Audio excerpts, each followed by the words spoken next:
लोकसभा निवडणुकीनंतर सोलापूर जिल्ह्यामध्ये महाविकास आघाडीला अच्छे दिन आलेले आहेत। अनेक इच्छुक उमेदवार हे महाविकास आघाडीच्या संपर्कात आहेत। त्यामध्ये राष्ट्रवादी शरदचंद्र पवार पक्षाकडून अनेकांनी उमेदवारी मिळवण्यासाठी देव पाण्यात ठेवलेले आहेत। अनुसूचित जातीसाठी राखीव असलेल्या मोहोळ पंढरपूर विधानसभा मतदारसंघातून माजी आमदार रमेश कदम, शिवसेना नेते राजू खरे आणि शिंदे समर्थक काँग्रेसचे इच्छुक उमेदवार अमोल उर्फ रॉकी बंगाळे यांनी शरदचंद्र पवार यांची भेट घेऊन उमेदवारीची मागणी केलेली आहे। एकंदरीतच माढा, माळशिरस, पंढरपूर, मोहोळ आणि करमाळा या मतदारसंघातून शरदचंद्र पवार पक्षाला इच्छुकांनी चांगली मागणी केल्याचं दिसत आहे। आता शरदचंद्र पवार पक्ष असो किंवा महाविकास आघाडी असो, नक्की कोणाला संधी देते याकडे सर्वांचं लक्ष लागलं आहे। अभिराज उबाळे, लोकशाही मराठी, पंढरपूर। परिवर्तन महाशक्ती या नावानं आता तिसरी आघाडी सुरू झालेली आहे। कारण ही तिसरी आघाडी आता चर्चेचा विषय देखील ठरलेली आहे। कारण या तिसऱ्या आघाडीमध्ये बच्चू कडू, राजू शेट्टी आणि त्यासोबतच छत्रपती संभाजीराजे हे प्रमुख 3 नेते आणि त्यासोबतच आणखी इतर पक्ष देखील सोबत जोडले गेलेले आहेत। आणि महत्त्वाचं म्हणजे विधानसभा निवडणुकीच्या पार्श्वभूमीवर ही महत्त्वाची एक युती म्हणता येणार आहे, तिसरी आघाडी म्हणता येणार आहे। आणि ही येणाऱ्या काही दिवसांमध्ये महत्त्वाची भूमिका या निवडणुकीमध्ये देखील बजावणार आहे। कारण ही युती आता अटीतटीची लढाईसाठी किंवा निवडणुकीसाठी एक महत्त्वाची युती म्हणून समोर आलेली आहे। आणि अशामध्येच छत्रपती संभाजीनगरातून या युतीची घोषणा देखील झालेली आहे। त्यामुळं प्रमुख हेच पाहिलं जाते की येणारी निवडणूक ही या युतीसाठी किती महत्त्वाची असणार आहे आणि लढत असताना त्यांना किती मनुष्यबळ किंवा लढत असताना किती ताकदीचा सामना जो आहे तो करावा लागणार आहे। जी महायुती म्हणा, महाविकास आघाडी म्हणा, यांच्यावरही ते जोरदार हल्लाबोल केलेला आहे।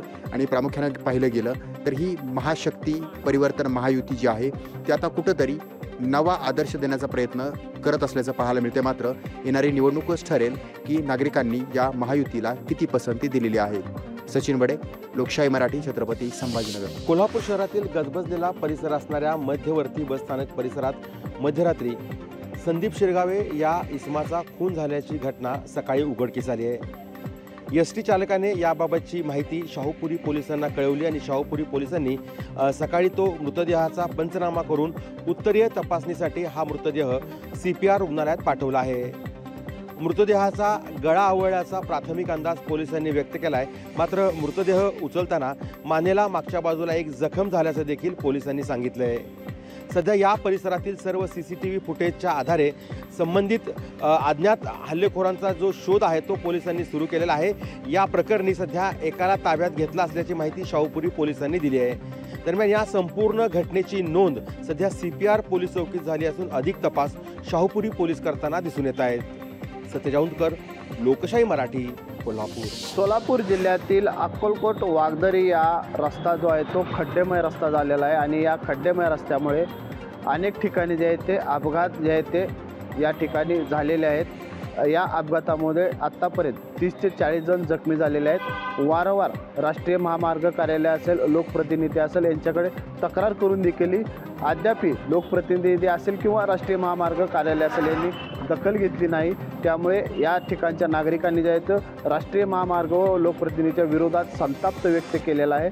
लवकरात लवकर या अक्कलकोट वागदरी रस्त्यावरील जे आहेत ते खड्डे बुजवून घ्यावेत, अन्यथा तीव्र आंदोलन करू असा इशारा देखील जे आहे ते यावेळी नागरिकांनी दिलेला आहे। वसीम अत्तार, लोकशाही न्यूज, सोलापूर।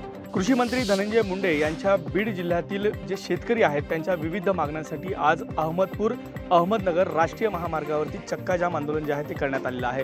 शेतकऱ्यांच्या अनेक प्रलंबित ज्या मागण्या आहेत त्याच्याकडे राज्य सरकारचं आणि प्रशासनाचं दुर्लक्ष आहे आणि याच मागण्यांकडे लक्ष वेधण्यासाठी आज लिंबा गणेश या ठिकाणी चक्काजाम आंदोलन करण्यात आलं। यामध्ये मोठ्या संख्येने शेतकरी जे आहेत आपल्या बैलगाडी घेऊन सहभागी झाले होते आणि याच दरम्यान घोषणाबाजी करून शेतकऱ्यांनी आपल्या मागण्यांकडे लक्ष वेधलेलं आहे। बीड जिल्ह्यामध्ये ओला दुष्काळ जाहीर करावा, ई-पीक पाहणीची अट जी आहे ती रद्द केली जावी, त्याबरोबरच शेतकऱ्यांचे रखडलेलं अनुदान जे आहे ते लवकरात लवकर मिळालं जावं, यासह विविध मागण्या करत आज शेतकऱ्यांनी या ठिकाणी रास्ता रोको आंदोलन करत राज्य सरकारचं जे लक्ष आहे ते वेधल्याचं पाहायला मिळत आहे। कृषी मंत्री धनंजय मुंडे याच जिल्ह्यातील असून देखील शेतकऱ्यांच्या मागण्यांकडे त्यांचं दुर्लक्ष होत असल्याचा आरोप जो आहे तो देखील या ठिकाणच्या शेतकऱ्यांनी केलेला आहे। त्यामुळे शेतकऱ्यांच्या ज्या मागण्या आहेत त्या राज्य सरकार कधी पूर्ण करतं हे पाहणं देखील महत्त्वाचं असणार आहे। विकास माने, लोकशाही मराठी, बीड। हिंगोली जिल्ह्यामध्ये शासकीय योजनांच्या नावाखाली महिलांची फसवणूक करणारी टोळी सक्रिय झालेली आहे। लाडकी बहीण योजना असो, विश्वकर्मा योजना असो, त्या योजनेखालच्या महिलांना, ज्या महिलांनी फॉर्म भरले आहेत त्या महिलांना कॉल करून तुम्हाला पिठाची गिरणी आणि सिलाई मशीन आल्याचं जे आहे ते आम्ही दाखवण्यात आहे. त्यांना तुमच्या घरी जरी मशीन पाठवायचे असेल तर आम्हाला रुपयाकडून 800 ते 1500 रुपये आम्हाला पाठवा, ऑनलाईन पैसे पाठवा, जे आम्ही दाखवत आहेत. आणि ज्यावेळेस महिलांनी पैसे त्यांच्या खात्यावरती टाकले त्यानंतर जे आहे ते मोबाईल बंद करत आहेत, त्यांचे नंबर ब्लॉकमध्ये टाकत आहेत. अशा संपूर्ण तक्रारी ज्या आहेत त्यांनी व्हॉट्सअपवरती महिलांच्या समाज कल्याण विभागातून बोलत आहे. तुम्हाला पिठाची गिरणी त्याचबरोबर शिलाई मशीनचे फोटो हे भामटे जे आहेत महिलांच्या व्हॉट्सअप नंबरवरती टाकत आहेत आणि त्यांच्याकडून पैसे उकळत असा धक्कादायक प्रकार समोर आला आहे. समाज कल्याण विभागाने अशी कोणती योजना आमच्याकडे चालू नाहीये, अशा भामट्यांच्या आमिषाला बळी पडू नका असं आवाहन देखील जे समाज कल्याणचे अधिकारी राजू वडके यांनी केलेलं आहे. कॅमेरामन राजेश सोबत गजानन वाणी, लोकशाही मराठी, हिंगोली. पुण्यातील कोरेगाव पार्क पोलीस स्टेशनच्या हद्दीमध्ये असलेल्या एका नामांकित कॉलेजमध्ये 16 वर्षीय मुलीवरती लैंगिक अत्याचार करण्याचा धक्कादायक प्रकार समोर आलेला आहे. चौघांनी मिळून या मुलीवरती अत्याचार केल्याची घटना जी ती घडलेली आहे. या संदर्भामध्ये कोरेगाव पार्क पोलीस स्टेशनमध्ये गुन्हा दाखल करण्यात आलेला आहे. खरं तर मी आता सध्या पुण्यातील कोरेगाव पार्क पोलीस स्टेशनमध्ये अगदी समोर आहे, परंतु या पोलीस स्टेशनच्या वरिष्ठ पोलीस निरीक्षक ज्या आहेत त्या गुन्ह्यासंदर्भातली माहिती देण्यासाठी टाळाटाळ करत आहेत. खरं तर अत्यंत संवेदनशील अशा घटना या पोलीस स्टेशनच्या हद्दीमध्ये घडली असताना पत्रकारांना मात्र या माहिती देण्यासाठी टाळाटाळ करत आहेत. 16 वर्षीय जी मुलगी आहे ती या कॉलेजमध्ये शिकत आहे आणि या मुलीवरती सोशल माध्यमातून चौघांनी संपर्क केला आणि तिच्यावरती जो आहे तो लैंगिक अत्याचार करण्याचा सगळा हा प्रकार झालेला आहे.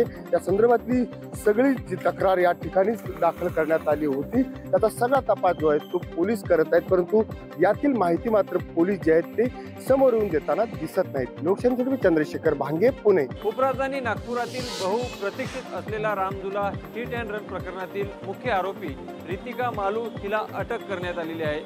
25 फेब्रुवारी 2024 रोजी रितिका मालू ही नागपूरच्या सीपी क्लब येथून मद्यप्राशन करत भरधाव वेगामध्ये आपल्या मर्सिडीज कारने नागपूरच्या रामझुला पुलावरती 2 दुचाकी स्वाराला धडक दिली, ज्यामध्ये या दोन्ही दुचाकी स्वाराचा उपचारादरम्यान जे आहे ते मृत्यू झाला होता. या प्रकरणात काल कोर्टाने जे आहे ते रितिका मालू याचा सध्या जामीनवर होती आणि त्याचा जामीन जो आहे तो कोर्टाने रद्द केला आणि रितिका मालूला जे आहे ते अटक करण्याचे आदेश दिले होते. त्यानंतर ते रितिका मालू हिला अटक करण्यात आली असून आज त्याला सध्या न्यायालयासमोर आता हजर करण्यात आले आहे. लोकशाही मराठीकरता ज्ञानेश्वर पवार, नागपूर. शिवसेना ठाकरे गटाचे खासदार संजय राऊत यांना 25,000चा दंड आकारण्यात आला असून खरं तर 15 दिवसांची कोठडी सुनावण्यात आलेली आहे. मेधा किरीटसोमय्या यांनी केलेल्या डिफॉमेशन केसवरती आज सुनावणी झाली. याच प्रकरणामध्ये संजय राऊत दोषी ठरवलेले आहेत. एकूणच 100 कोटींचा घोटाळा हा शौचालयात बांधण्यात केला असल्याचा मेधा किरीटसोमय्या यांच्यावरती संजय राऊत यांनी आरोप केला होता. काही कागदपत्र सुद्धा सादर केली होती, मात्र यामध्ये संजय राऊत यांना दोषी ठरवण्यात आलं. संजय राऊत हे आता वरच्या कोर्टामध्ये या प्रकरणी दाद मागणार आहेत. मात्र विधानसभा निवडणुकीच्या पार्श्वभूमीवरती या घटनांकडे विशेष रंग लागलेलं पाहायला मिळतंय. यामध्ये संजय राऊत यांनी असा आरोप केला की विधानसभा निवडणुकीच्या पूर्वी मला फासावर लटकवलं जातं, अशा प्रकारचा आरोप संजय राऊत यांनी केलेला. त्यामुळे विधानसभा दरम्यान आता याच मुद्द्यांवरती रान पेटणार असून आरोप प्रत्यारोपाच्या फैरी आता आपल्याला या ठिकाणी पाहायला मिळण्याची शक्यता आहे. कॅमेरा पर्सन सुनील वर्मासह स्वप्नील जाधव, लोकशाही मराठी, मुंबई. लोकशाही मराठी न्यूज चॅनलने इंदापूर येथील न्यायालयाच्या इमारतीच्या बांधकाम संदर्भात निर्भीडपणे बातमी दाखवल्यानंतर आता इंदापुरातील राजकीय पक्ष आक्रमक झालेले दिसून येत आहेत.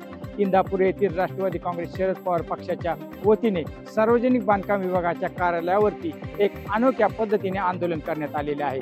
ज्याप्रमाणे न्यायालयाच्या इमारतीच्या फरशांना खिळे ठोकण्यात आलेले आहेत, त्याच पद्धतीने सार्वजनिक बांधकाम विभागाच्या आवारात राष्ट्रवादी काँग्रेस शरद पवार पक्षाच्या पदाधिकाऱ्यांनी खिळे ठोकत बोंबाबोंब आंदोलन केलेले आहेत. संबंधित अधिकारी व संबंधित ठेकेदार यांच्यावरती तात्काळ कारवाई करण्यात यावी, अन्यथा दोषी असणाऱ्यांना काळे फासले जाईल असा इशारा यावेळी आंदोलकांनी दिला गेलेला आहे. त्यामुळे आमदार दत्तात्रय भरणे यांनी तात्काळ या गंभीर गोष्टीकडे लक्ष देऊन यातून मार्ग काढावा अशी चर्चा आता इंदापूर तालुक्यात रंगत आहे.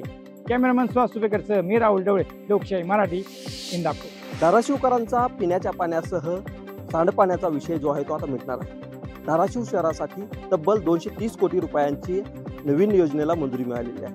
एकंदरीतच जर पाहिलं तर धाराशिव शहराला सध्या 5 ते 6 दिवसांआड पाणीपुरवठा होत आहे. जिल्ह्यात पाण्याची मुबलकता जरी अधिक असली तरी देखील जे पाणी आणण्याच्या योजना आहेत त्या कुठेतरी धाराशिव शहरासाठी कमी पडत असलेलं पाहायला मिळत होतं. याच अनुषंगानं धाराशिवचे माजी उपनगराध्यक्ष शिवसेनेचे जिल्हा प्रमुख सुरज साळुंके यांच्या प्रयत्नातून आता हे जे काम आहे ते कुठेतरी मार्गी लागलेलं आहे. मुख्यमंत्री एकनाथ शिंदे यांनी या संदर्भातील निधीला आजच मंजुरी दिलेली आहे. यामुळं धाराशिव जिल्ह्यातील तेरणा असेल, त्याच पद्धतीनं रुईच्या धरणातून धाराशिव शहरासाठी पाणी आणण्याची जी काही योजना आहे ती सुरू होणार आहे आणि यातूनच धाराशिवकरांना जवळपास 1 ते 2 दिवसांना पाणी मिळण्याचा मार्ग जो आहे तो मोकळा झालेला आहे. यामुळे धाराशिवकरांमध्ये कुठेतरी आनंदाचं वातावरण देखील निर्माण झाले. ओंकार कुलकर्णी, लोकशाही मराठी, धाराशिव. उमेद जीवनोन्नती अभियानातील शेकडो महिला कर्मचारी आणि अधिकाऱ्यांनी आज रायगड जिल्ह्यातील जिल्हाधिकारी कार्यालयावरती मोर्चा काढला होता.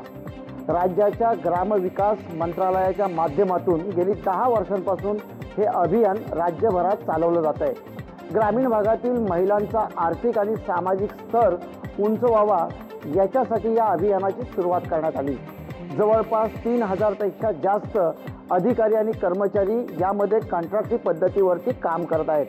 10 वर्षांपासून राज्य सरकारच्या माध्यमातून काम करत असताना त्यांना राज्य सरकार सेवेत पूर्ण वेळ सामावून घेईल असं आश्वासन देण्यात आलं होतं.